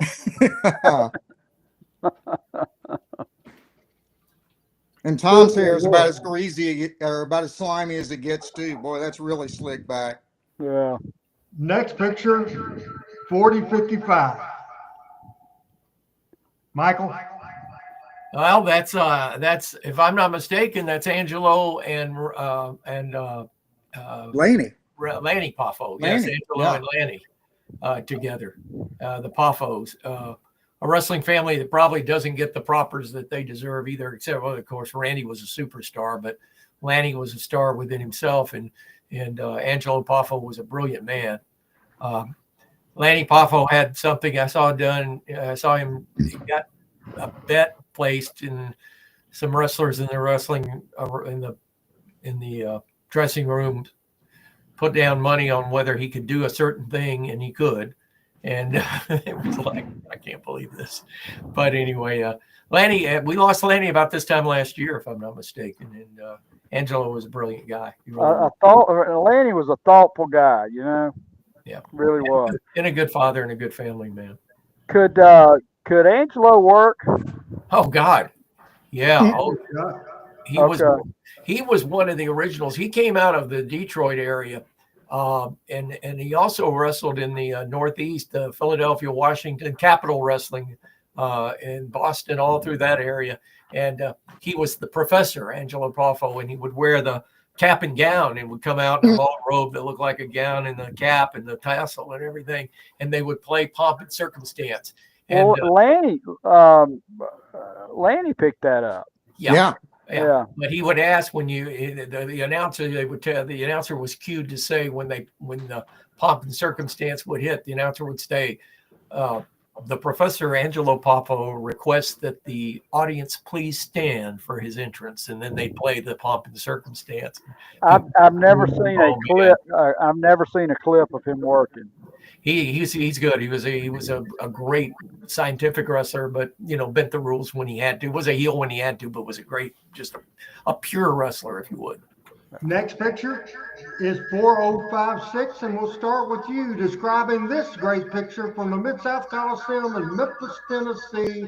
I love this interest shot right here, Rusty. Describe. Oh, that's a great one. So in front is Sam Bass, I believe, and he's holding the crown. And then right behind him is Jerry Lawler, acknowledging, his royalty. And then behind him is the giant Plowboy Frazier from Philadelphia, Mississippi, who legitimately was the character that he played on TV. He was just a country bumpkin who they found, basically ran into, was my understanding, and they brought him up to TV. So that was great fun to see Lawler and Frazier together. Pat? Just, wish Sam Bass had spent another 40 years with us, Michael? Classic. That's all I'm going to say. That's just a classic picture. And Sam with that serious looking. Sam always had the blue jeans and the, either a flannel shirt or a Western style shirt. And notice how Lawler and Bass both have that same look with their facial hair. Yeah, the goatee, the heel goatee. Yeah. Heels had the goatees. Ken Ramey too. I hadn't thought of that, but that's true. Ken Ramey had a goatee too. Yep. Picture 4057. We'll start with Michael. 4057. Whoa. Well, that looks like Jim Kent again. I'm trying to who's the wrestler? Big Bad John. Big Bad John. Oh, Yeah. He had left Nick before I got there, and I never got to work with him. But there were stories going around about him. Apparently, he was a very entertaining guy in the locker room as well. I remember seeing him I remember seeing him as Bicentennial Baby. But like Michael said, he never really came around Memphis very much after, much after 76, 77. So I didn't have a lot of exposure to him. How about you, Pat? Big Bad John.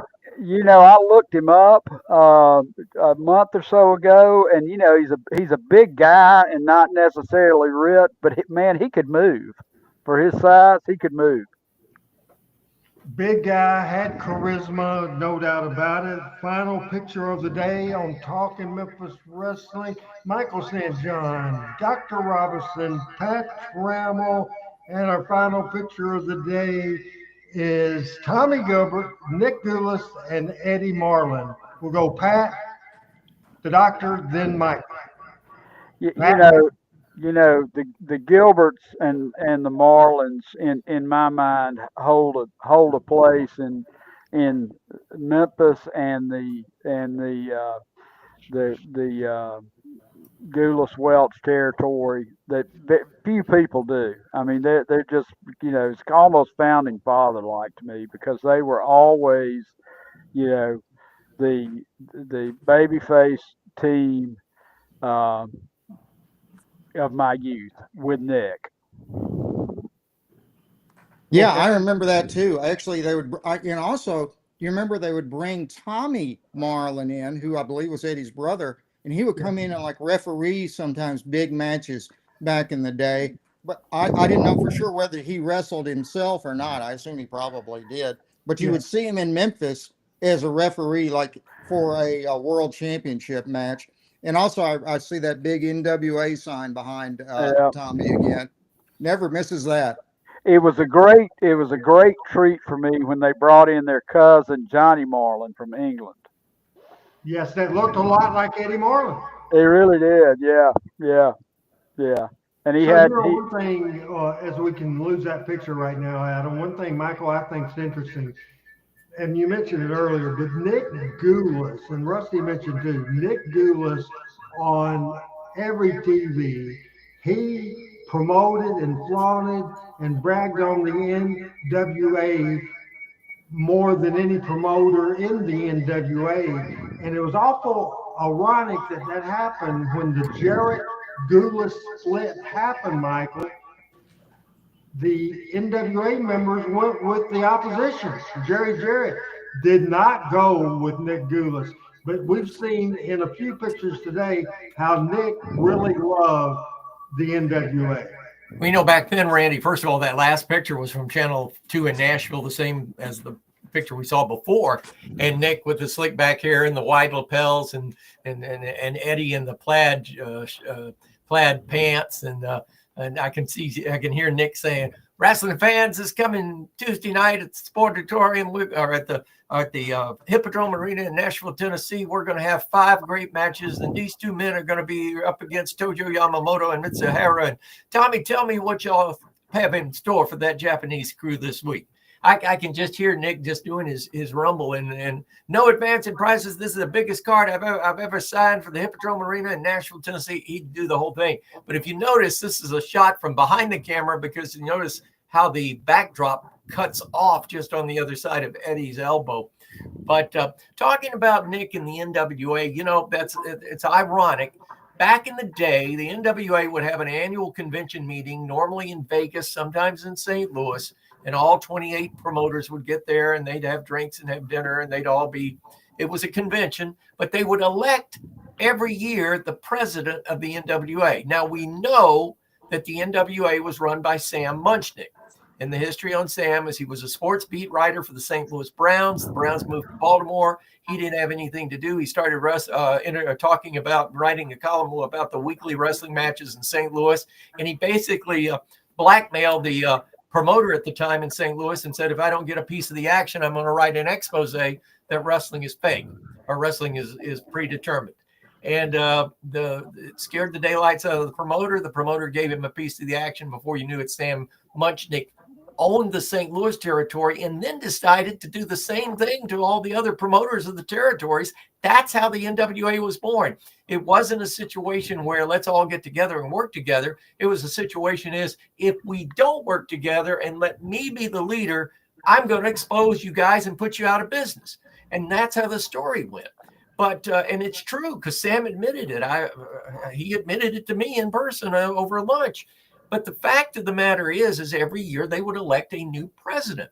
And at one time, and it might have been 76, Nick Goulas was elected the president. Bob Geigel at one time was the president. Bill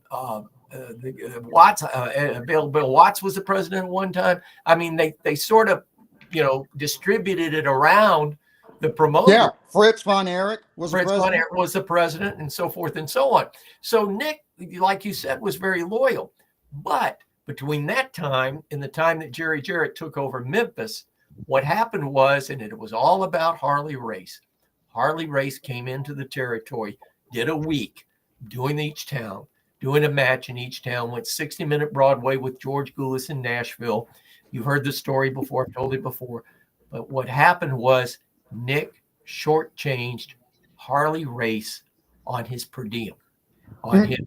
And that led to a problem. And Harley went back and told Sam, he said, I ain't never working for that whatever again, that Greek, whatever again.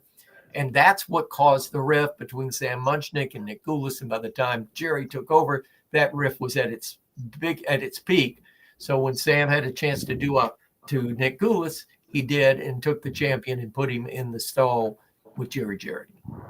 Hey, Pat Trammell, this show today. Again, I apologize for technical issues. What did you learn today on Talking Memphis Wrestling? Well, I love what we're doing now, because I learn about, people I did not know. Have not just, they're not Lawler, Dundee. It's all those people who are kind of in and out of the territory through the decades. And it's very interesting to see kind of how they're matched up in cards and how cards are built. And again, one of I'll tell you something I really learned today. I look at that Robert Fuller card and I think, I'd pay to go see that.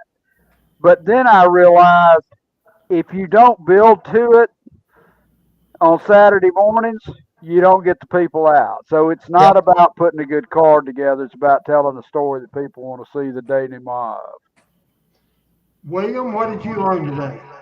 Oh boy, lots of things about lots of different people, but I think my favorite thing was what Michael was just talking about with Sam Munchnick. I had not heard that story about the creation of the NWA and all the other promoters. So that was just fascinating. I mean, I knew Sam Munchnick was kind of the guru of the NWA and kind of called the shots, but I didn't realize he was so important to putting it together initially. So that's news to me, and I think fascinating.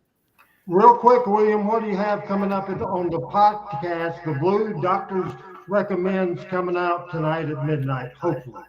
Yes, it comes out at midnight tonight. We're going to do a discussion of the NCI's annual report on cancer. They do one every year, and it's got some interesting findings in this year's version of it. So I'm going to talk about that a little bit. We're going to talk about high strangeness in New Orleans again, and we're going to have some music thrown in too. So it should be fun. All right, the Blues Doctor podcast. Michael, what did you learn today? Well, I learned I can still do a 1-minute promo in 1 minute on a card from 1979. Also, Tony Richards, who I follow on Twitter, is the Kentucky Wrestling Memories, posted today that 40 years ago today, to this date, Jerry Lawler defeated Randy Savage for the NWA Southern Heavyweight Championship at the Mid-South Coliseum in front of 9,000 people. So that's ironic. 40 years ago. It seems like yesterday. But no kidding. I had a ball. I had a great show. Great putting this together, Randy. You put together another all-star show. I really appreciate the work you do in the background. And Adam, with the yeoman's work. I'm sorry you had technical difficulties. Hey, it happens to the best of us. So let's get that settled for next week, and we'll be back. I do want to add one thing. I will miss the show next week. I got an invitation today, and you guys are not going to believe this, but you know I'm a big baseball fan. I got a call from the marketing director of the Rocket City Trash Pandas, who, by the way, are playing the Birmingham Barons tonight in Birmingham down at Regent Park. But he asked me, next Tuesday night is Marshall County night with the Trash Pandas here against the Pensacola Blue Wahoos. And the folks at the Trash Pandas said, we got to get somebody from Marshall County everybody knows. And somebody said, why don't we get Michael St. John to throw out the first pitch? All right. Yeah, Tuesday, nice. It's a 6:35 game start, so I might be able to make the second hour. I don't know if we'll stay for the whole game, but I'm allowed one guest to come with me onto the field. Any thoughts, guys? Absolutely. I'll knock you in the head. He loves it. He shows up to Pawpaw's house before I was off. I was a couple of minutes late coming on. He's upstairs. He's left since. He had his Rocket City Trash Pandas jersey all on already. He's ready to go out on the field with Pawpaw. So we'll have film with that, by the way. But you better get warmed up. hey, you and me both, Pat. I tried to throw a rock into the backyard a while ago, and I think I hit the neighbor's garage. So I got to really. Thank you, guys. I've sent out a text to my nephew Cal, and he does my technical work for me. And I said, between now and next Tuesday, you got to come and make sure I have sound. If not, Adam's going to have to make the drive from Georgia to Jonesboro to fix my damn audio. Cal did it the last time, so hopefully he can, because this has been hard on my end. But I thank you guys for covering up. That's why I send notes, people. So it might not be a bad idea every week to print out your notes, because this would have, if it wouldn't have been for that, I would have just let y'all do the show. And because we know I've had feedback, and we've had a great audience today. PJ says, just enjoy listening to you guys talk. That's the heart and soul of this show, talking Memphis wrestling. And PJ, thank you very much for saying that. We had great feedback from our audience. Because of our issues, we didn't deal with that too much. We'll try to do better, because I'm important, Pat's important, Michael's important, William's important, Chris is important, but the heartbeat of this show is Team Hales and the people that watch this show, and we appreciate it very much. Also, the heartbeat of this show is Adam Dunn, who gets us on the air, and he's about to get us off the air. Good night, everybody. Good night, everybody. Good night. See you, Pat, saying bye-bye, everybody.